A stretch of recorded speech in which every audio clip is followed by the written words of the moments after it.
Vamos começar. A gente tá vindo pelo credo, né? E agora a gente chegou na parte do Espírito Santo, né?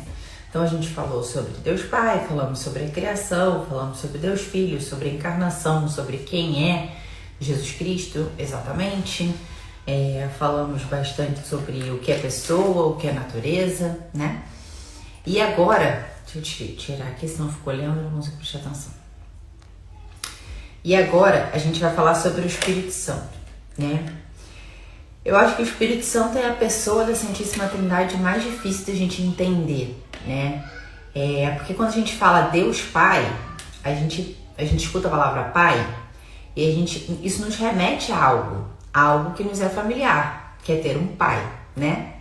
Ainda que quando a gente escute a palavra Pai, muitas vezes a gente não tem a noção clara do que é um pai, do que representa um pai exatamente, muitas vezes pelas nossas próprias experiências pessoais, a gente consegue entender o papel de um pai, né?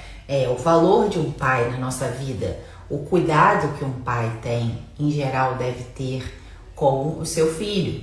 Ainda que muitas vezes o nosso pai terreno, né, nosso pai da terra, não tenha cumprido muito bem esse papel, né? Mas é mais fácil para a gente conseguir entender que figura é essa, né?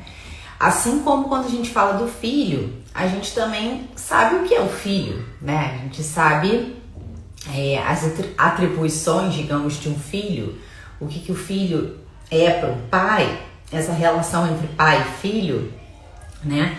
Então, isso não é uma coisa muito estranha para nós. Mas quando a gente fala Espírito Santo, a gente o que é Espírito Santo? Pai eu entendo, filho mais ou menos, pai, filho, mas Espírito Santo parece uma coisa muito difícil, né? E a gente não sabe exatamente do que está se tratando quando a gente fala do Espírito Santo, né? Então a gente sabe, quando a gente foi tendo as aulas, a gente sabe, Deus Pai permaneceu e permanece em luz inacessível, né? Então a gente consegue ver o Pai através do Filho, né?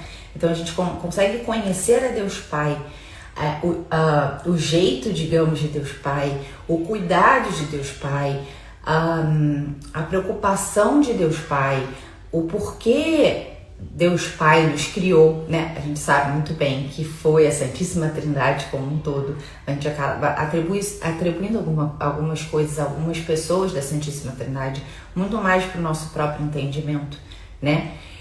Então Deus Pai não foi enviado à Terra, a gente não conhece Deus Pai verdadeiramente, né? Mas ele é fonte de tudo, né? Ele é fonte de Deus Filho na encarnação, ele é fonte do Espírito Santo em Pentecostes, né?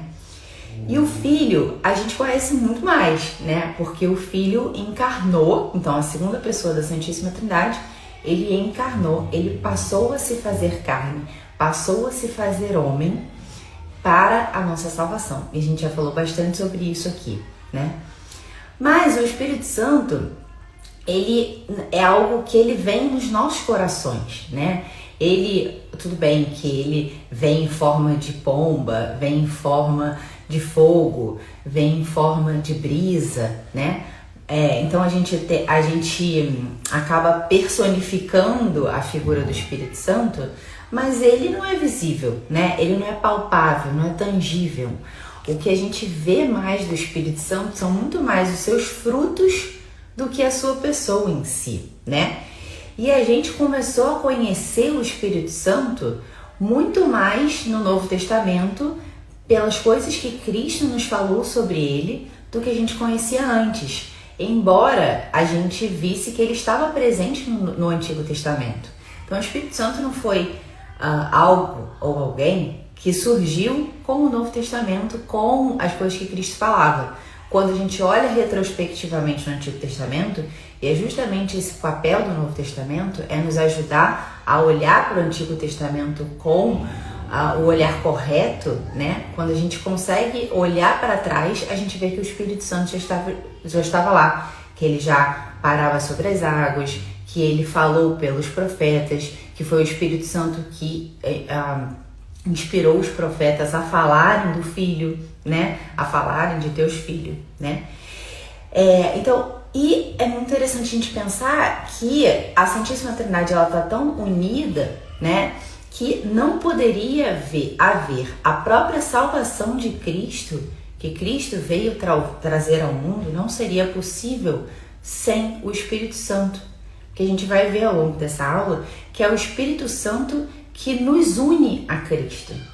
Então, para que a gente esteja unido a Cristo e para que a remissão dos pecados aconteça, é necessário o Espírito Santo, né? A gente vai ver isso muito claramente através do batismo, né? Então, a gente reza a Deus Pai pelo Filho no Espírito Santo, né? Então, quando a gente reza nas três pessoas da Santíssima Trindade. A Deus Pai, pelo Filho, no Espírito Santo. Então vai ser um pouco isso que a gente vai tentar conversar hoje, né? Então a gente sabe que o Filho é o caminho que nos leva ao Pai, é o caminho que nos leva à vida eterna, né? Foi Ele quem abriu com a sua paixão e morte na cruz, o caminho que permitiu que a gente pudesse chegar no céu, né? Mas era impossível que a gente fosse a Deus Pai pelos nossos próprios esforços, né? Então a gente não consegue chegar à vida eterna, chegar ao céu pelos nossos próprios esforços. Foi necessário que Deus Filho se fizesse homem e redimisse os nossos pecados para que a gente pudesse chegar no céu, né? Então Deus se rebaixa até nós, Ele se esvazia de tudo que Ele é, né? Ele se faz um de nós, Ele nasce como um de nós para que a gente pudesse se relacionar com Ele, né? Mas é necessário que a gente esteja unida a Ele, né? Ou seja, a Cristo, para que essa união com Cristo faça com que a gente seja de fato salvo por Ele. E essa união se dá através do Espírito Santo, né? Então a gente fala muitas vezes isso, né? Por nosso Senhor Jesus Cristo na unidade do Espírito Santo. Então, o que faz com que haja essa unidade dos cristãos, o que faz com que a gente seja adicionado ao corpo de Cristo e que a gente faça parte do próprio Cristo, que a gente seja filho no Filho, é o Espírito Santo, né? Então, é o Espírito Santo que permite que a gente tenha essa relação com a Santíssima Trindade. É o Espírito Santo que faz essa união e permite que a gente consiga falar ao Pai, pelo Filho, e a gente faz isso no Espírito Santo, né? Então, o Espírito Santo, quando eu estava estudando, eu achei muito interessante essa analogia. O Espírito Santo, ele é como se fosse a água que une os grãos de trigo, né? Para que a gente possa fazer o pão, né? Então, do que adiantaria a gente ter o trigo se a gente não tivesse a água para poder unir aquele trigo e assim fazer um pão, né? O pão que é o símbolo do pão da vida, de fato, né? Que é o próprio Cristo e que a gente passa a fazer parte desse corpo de Cristo quando a gente é batizado. Então, o que faz essa liga, né, entre a cabeça que é Cristo e nós que somos o corpo de Cristo é o Espírito Santo, né? Então, dentro do corpo da igreja, né, que é o corpo de Cristo, o Espírito Santo, portanto, ele exerce a função de alma no corpo de um ser humano. Então, se a gente fosse fazer essa analogia, né, entre quando a gente está falando, né, que a igreja, todos nós fazemos parte de um corpo onde Cristo é a cabeça, isso quem ensinou foi o próprio São Paulo, né? Cristo é a cabeça, nós somos o corpo, nós somos os membros de Cristo, né? Quando a gente faz essa analogia com o corpo humano, né? O que dá vida ao corpo humano é a alma, né? Então agora, acho que algumas de vocês acabaram acompanhando um pouco isso de que a gente tinha um casal de amigos nossos que perdeu a filhinha, né? E daí eu fui no enterro, né?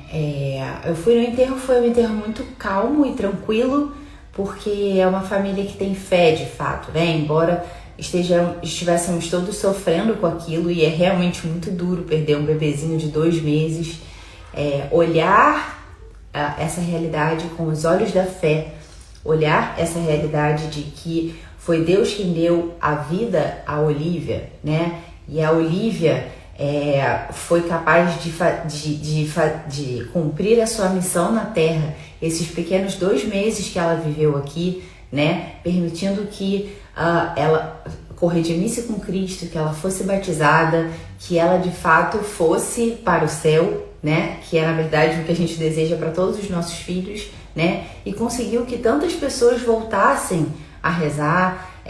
Vocês não acompanharam, mas a gente acompanhou de perto a quantidade de gente que rezava junto, rezava por ela, as crianças conseguindo entender um pouco mais essa realidade. Foi uma coisa muito bonita de ver, né? Então, de uma realidade que era uma realidade muito sofrida, aos olhos da fé, passou a ser uma realidade muito impressionante, né? E ao chegar perto do caixão da Olívia, né, é uma coisa muito dolorida você ver um bebezinho, né? Puxa vida, sem vida mais, né? E é exatamente isso, assim, o que trazia vida àquele corpo era a alma. E com a morte, a alma já não está mais lá. Houve uma dissociação entre a alma e o corpo.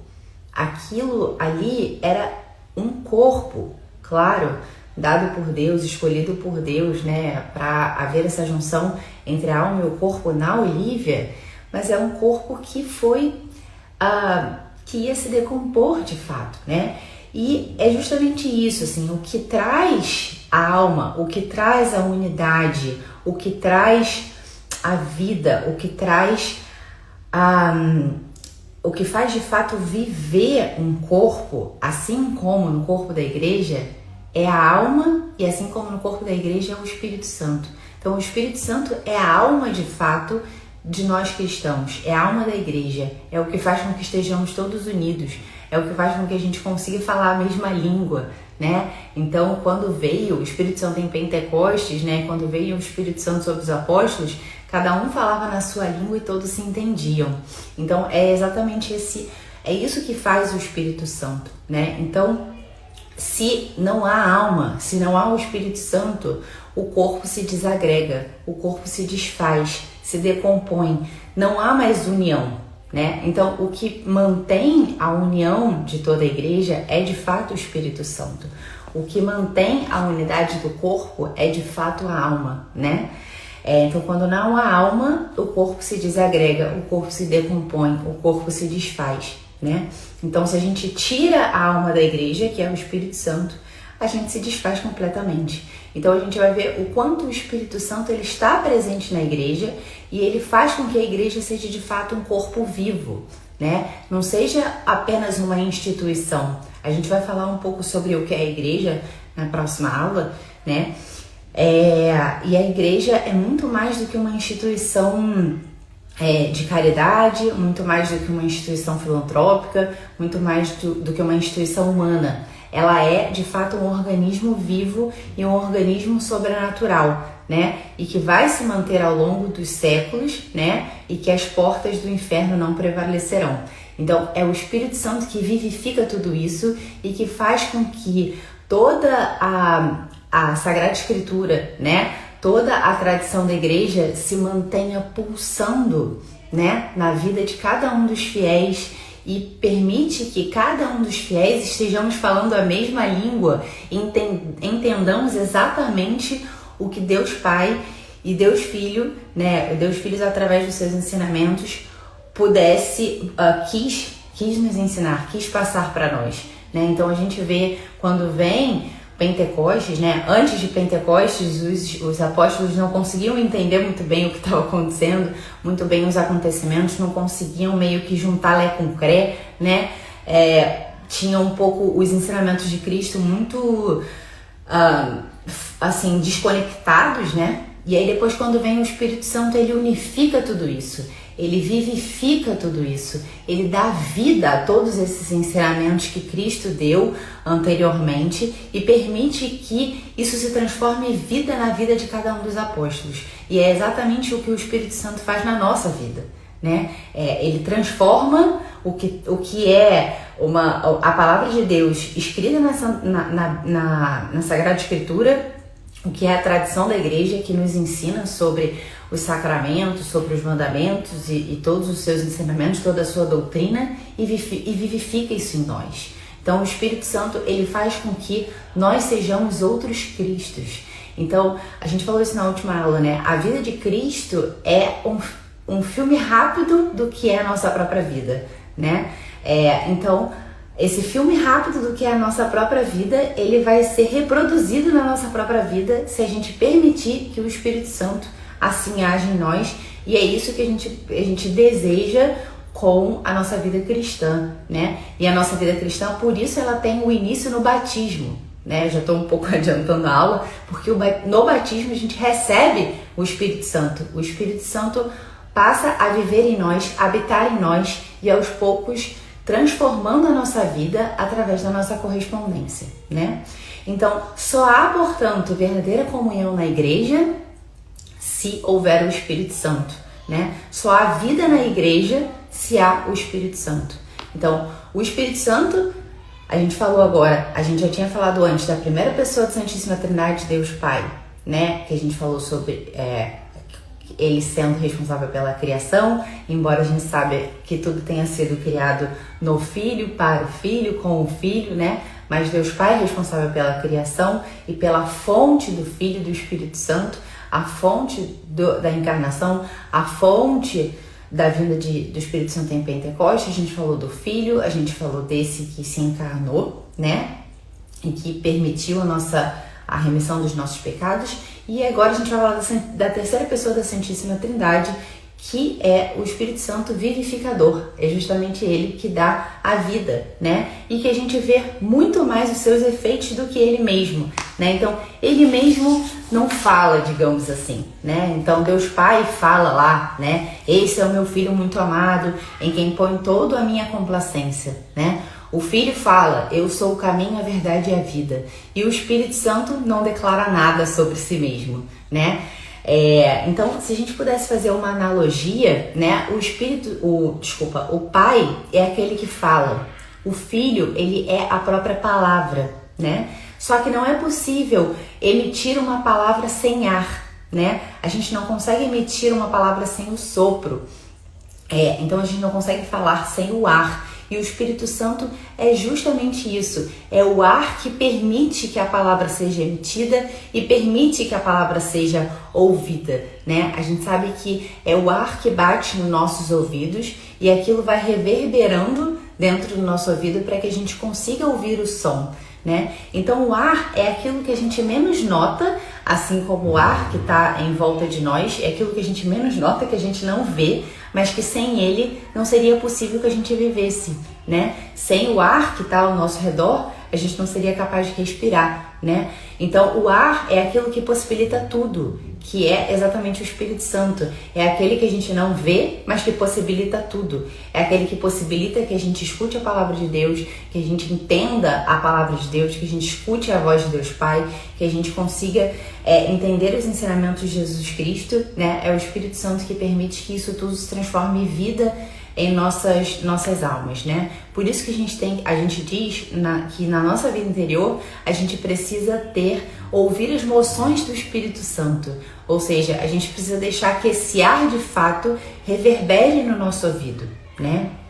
Então, não havia, portanto, palavra se não houvesse Espírito. Então é isso que a gente fala, não haveria Jesus Cristo se não houvesse Espírito, né? Não haveria salvação se não houvesse Espírito, né? Então, o Espírito Santo é aquilo que tudo possibilita. A gente vai falar um pouquinho da presença do Espírito Santo lá na frente, na presença do Espírito Santo nos sacramentos. E é lindo demais a gente pensar isso, né?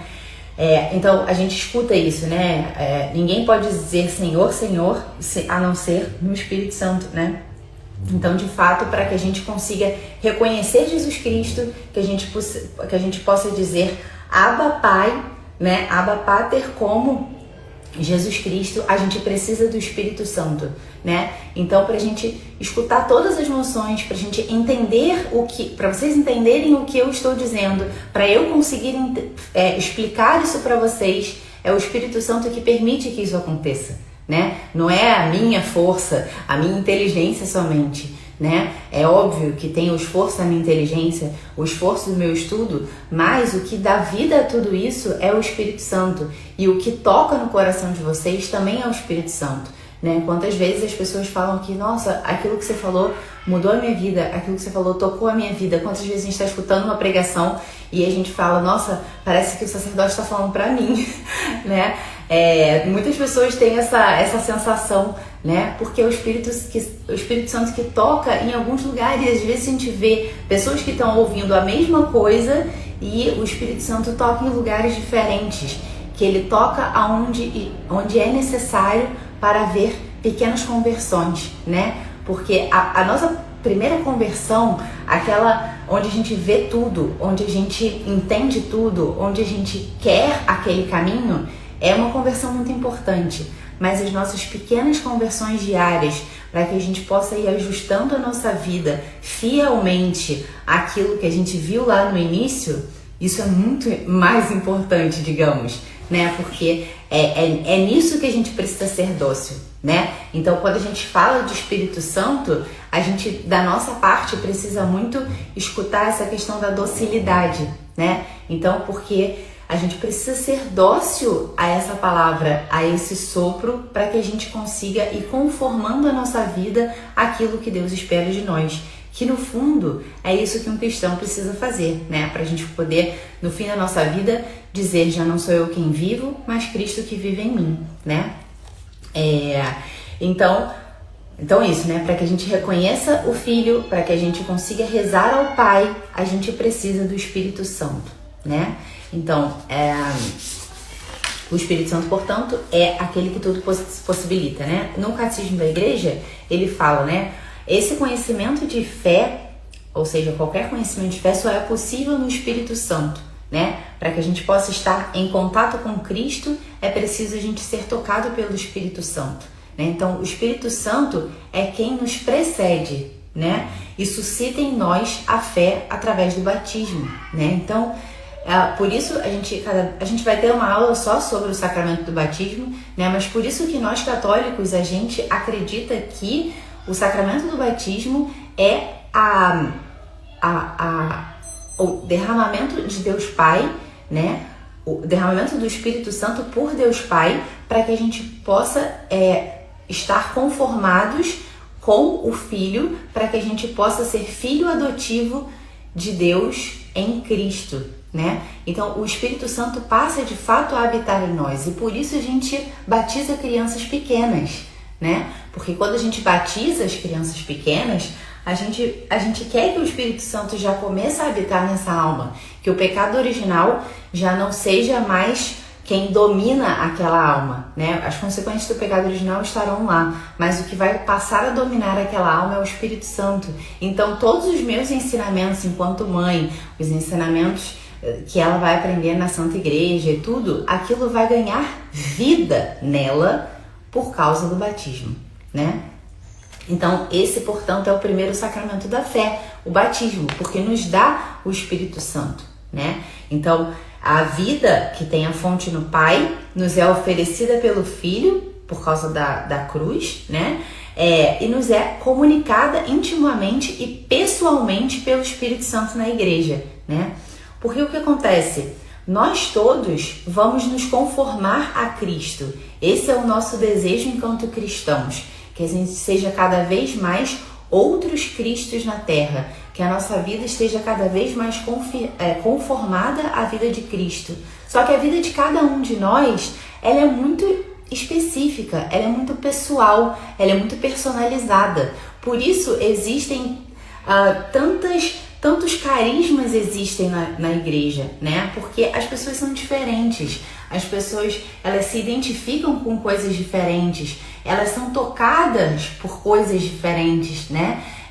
Então, isso tudo faz com que o nosso caminho de santidade seja de fato pessoal, né? Então, por mais que a gente tenha modelos que nos ajudam, sei lá, modelos de boa mãe, modelos de boa cristã, modelos de santos que, por exemplo, como São José Maria, que falavam sobre o trabalho ordinário e que nos ajudam, através do nosso trabalho, a gente se conformar mais a Cristo, né? Então, Os santos nos ajudam. Existem santos que são os santos que se preocupam, não, que tem o carisma da pobreza, que chamam a atenção do povo de Deus para aquela virtude necessária naquele momento. E por isso a gente diz que ao longo da história da igreja, Deus suscita santos importantes para a necessidade daquele tempo, né? Então, por isso que existem santos tão diferentes e tão importantes no tempo determinado da igreja, né?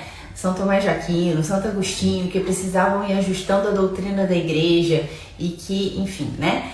Então, cada um deles vai ter uma missão específica do Espírito Santo para vivificar a igreja como um todo na comunhão dos santos, né?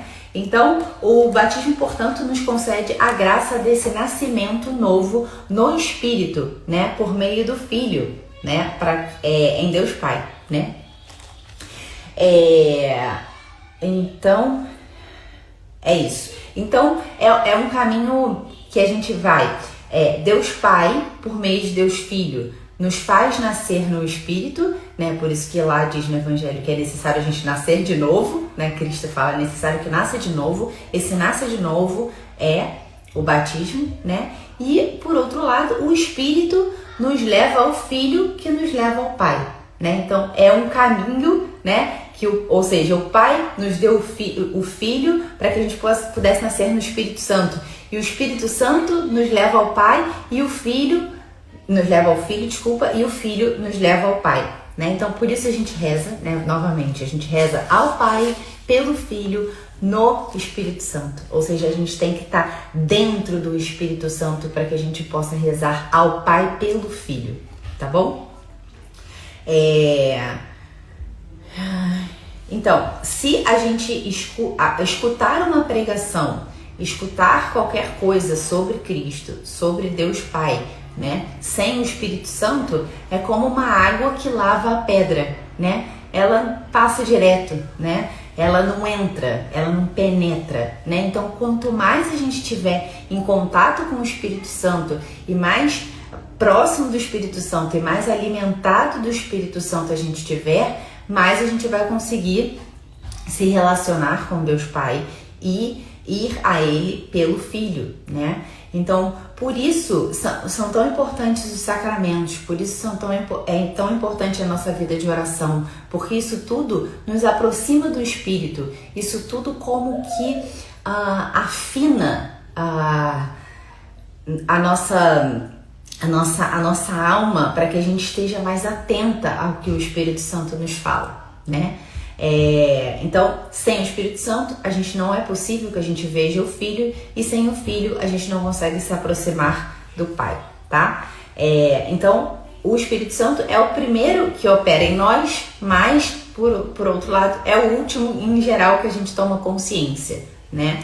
Então, a gente falava lá, o Espírito Santo já estava presente desde o Antigo Testamento, ele que falou pelos profetas, depois o Espírito Santo vai falar no Novo Testamento através dos evangelhos, né? E aí aí que a gente vai entendendo aos poucos, eu vou falar isso na próxima aula, como que a Santa Igreja, ela é orientada pelo Espírito Santo e ela vai identificando aonde está o Espírito Santo, e por isso ela foi capaz de compilar quais seriam os livros que entrariam no Novo Testamento, ou seja, quais eram os livros onde o Espírito Santo de fato falava, e que de fato depois esse mesmo Espírito Santo que inspirou o Novo Testamento falaria ao coração de cada um dos fiéis, né?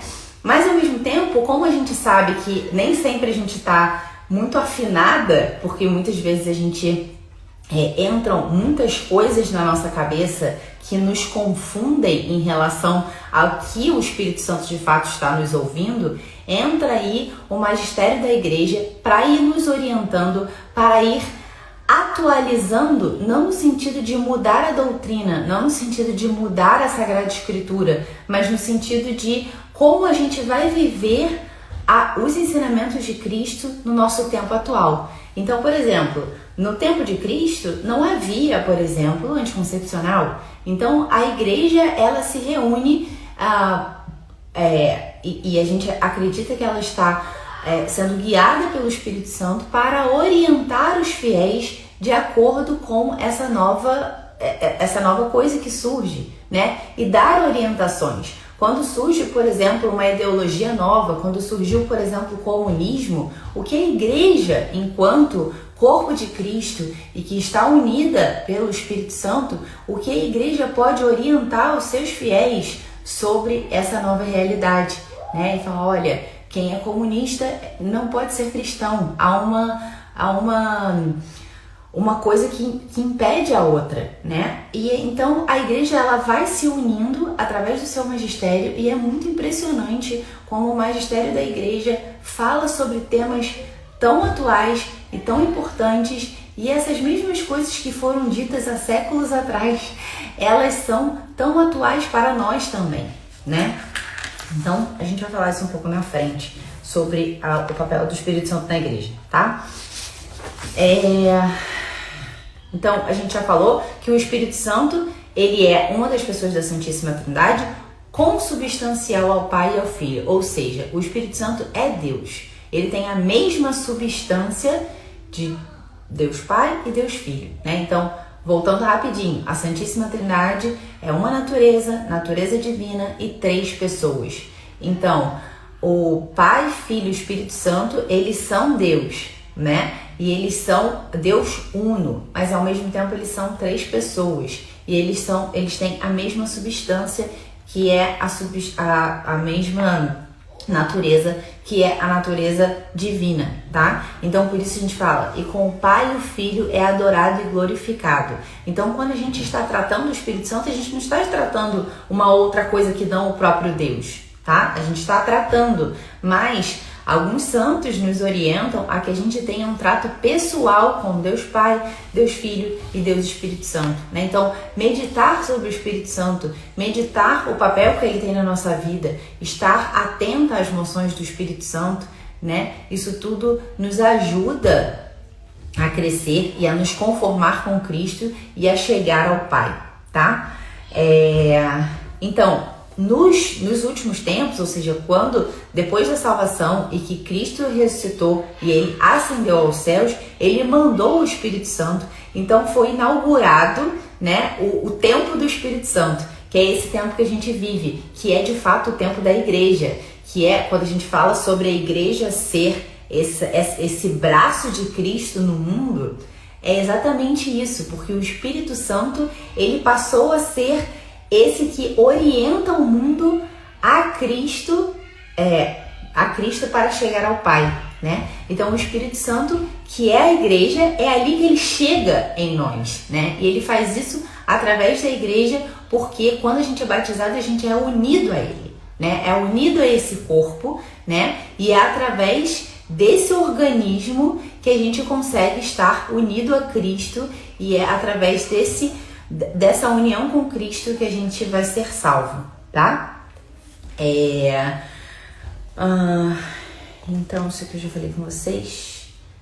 Então, a gente fala, né? Na prática, quando a gente fala sobre a comunhão dos santos, é exatamente isso, né? A comunhão dos santos é essa comunhão que há no corpo místico de Cristo. Ou seja, quando eu estou bem espiritualmente, eu alimento positivamente o corpo de Cristo.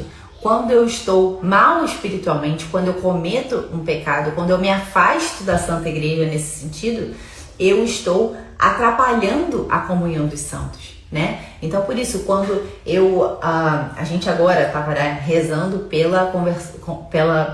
por um milagre para a Olivia, né? Então, essas orações desse milagre que a gente, enquanto ser humano, achava que era o melhor, dela ficar curada e permanecer conosco, isso não estava nos planos de Deus, né? E essas orações, elas não foram em vão, elas todas foram incorporadas à igreja, e pela comunhão dos santos a gente não sabe onde essas orações chegaram, né? Eu fiquei pensando nessa, nossa, agora com isso tudo acontecendo no Afeganistão, imagina quanto essas orações fervorosas que de fato transformaram essas vidas, o quanto isso não respingou, digamos assim, nessas almas, né? Nessas almas que estavam precisando, em almas, por exemplo, que estavam no hospital e que estavam precisando se converter para serem salvas, né? A gente não consegue ter noção da dimensão de tudo isso, né?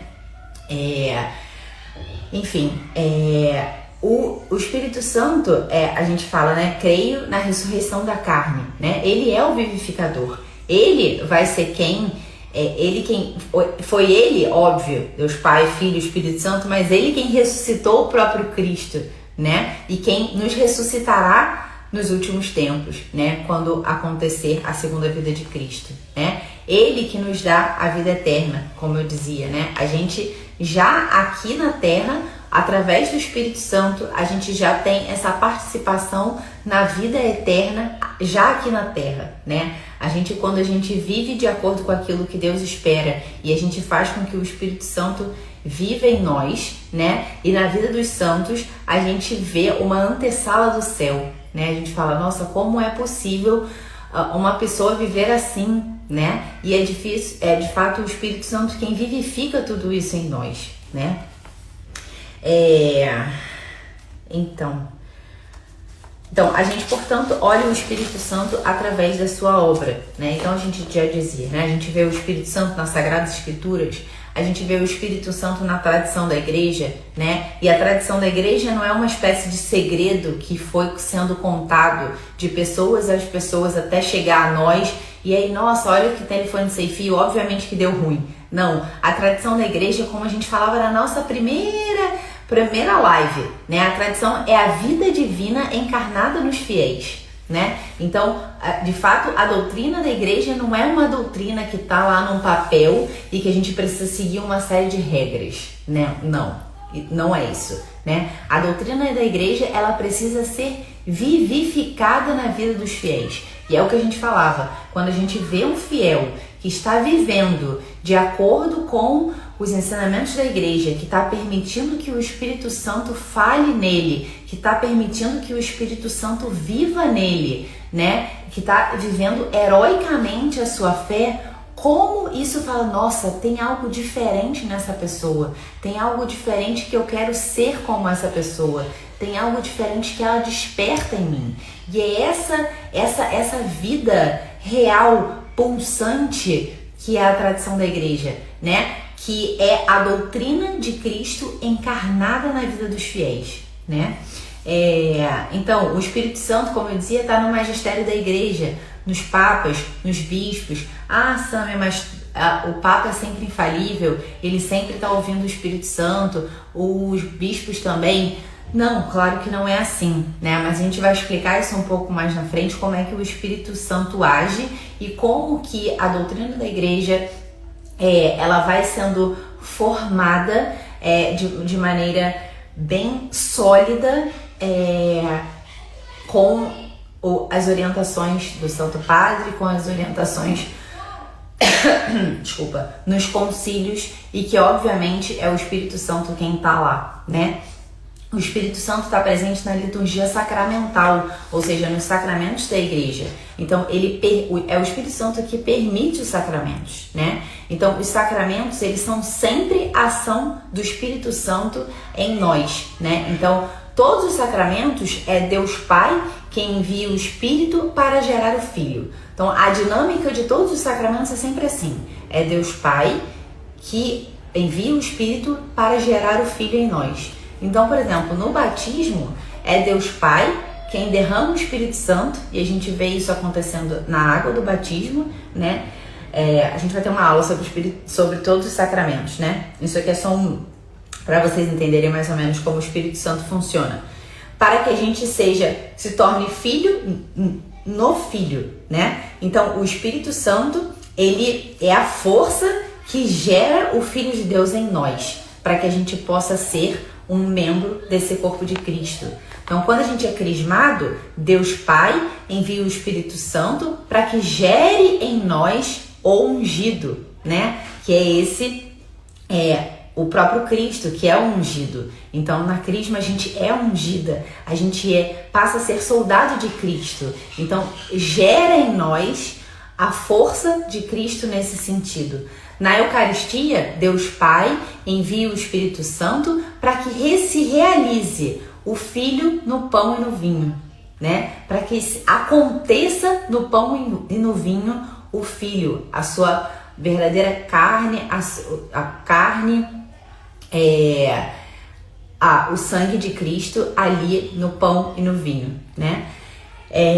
No sacramento da Eucaristia, da penitência, Deus Pai envia o Espírito Santo para que seja gerado em nós o Cristo Redentor, né? O Cristo que redimiu na cruz os nossos pecados. Então, Cristo Redentor, ele passa a existir em nós, né? O pecado é apagado. A ação de Cristo, que Cristo conseguiu na cruz, aquilo atualiza em nós no sacramento da penitência, né? No sacramento da unção dos enfermos, Deus Pai envia o Espírito para gerar em nós o Cristo ressuscitado, né? Aquele que a gente quer alcançar, né? Aquele a nossa esperança em Cristo ressuscitado. Ou seja, a unção dos enfermos tem o poder de libertar-nos do poder do mal, né?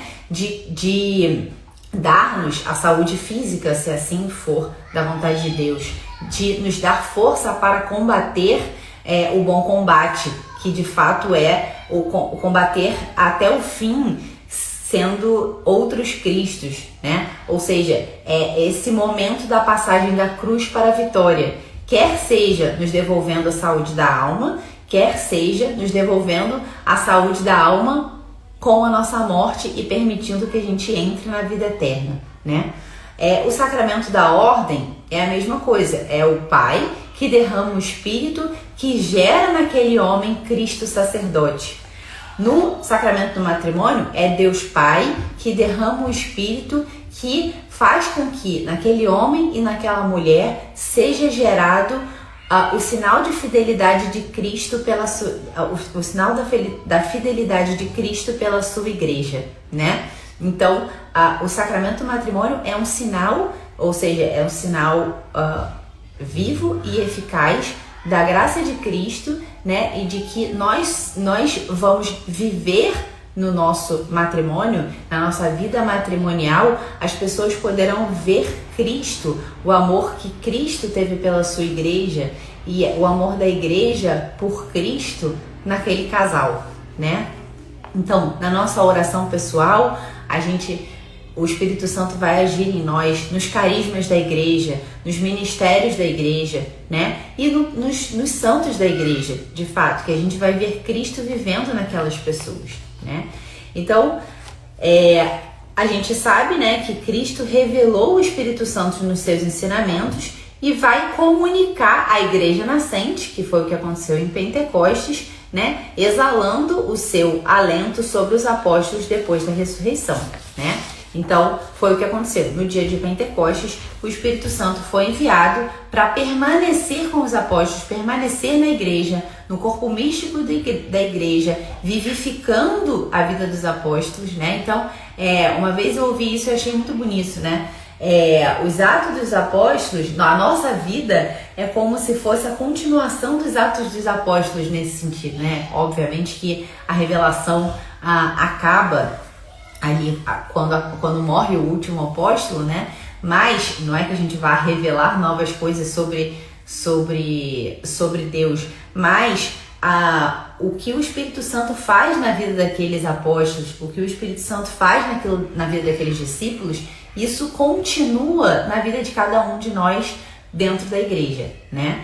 Então, a gente nas próximas aulas vai conversar um pouquinho sobre essa realidade que é a Santa Igreja, né? Mas era necessário que a gente falasse um pouco da presença do Espírito Santo para que a gente consiga entender essa realidade que é a igreja, que muitas vezes é uma realidade muito difícil para que as pessoas entendam, porque as pessoas olham a igreja com olhos muito humanos e a igreja é uma realidade sobrenatural, né? É uma realidade desejada por Deus e que é necessário manter essa unidade, né? E é muito bonito que a gente tem momentos na liturgia em que a gente reza pela unidade dos cristãos.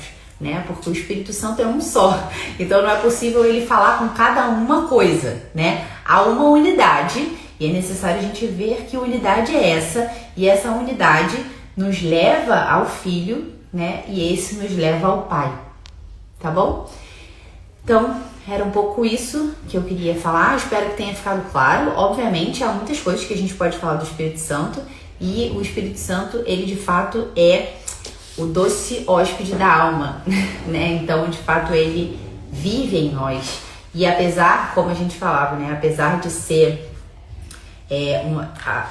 acho que a pessoa da Santíssima Trindade mais difícil da gente entender sobre e tudo, é ele quem mais age, né? Como a gente falava, né? Como o ar. Sem o ar, a gente não consegue respirar. E o Espírito Santo é exatamente isso na nossa vida. Então, o Espírito Santo age em nós o tempo inteiro, né? O tempo inteiro. Então, para que a gente tenha uma boa ação, uma boa intenção, para que a gente consiga rezar o nosso terço, para que a gente consiga assistir a nossa missa bem assistida, para qualquer coisa que a gente vai fazer, a gente precisa que antes o Espírito Santo tenha tocado na nossa alma e, obviamente, que a gente corresponda a esse toque do Espírito Santo, né?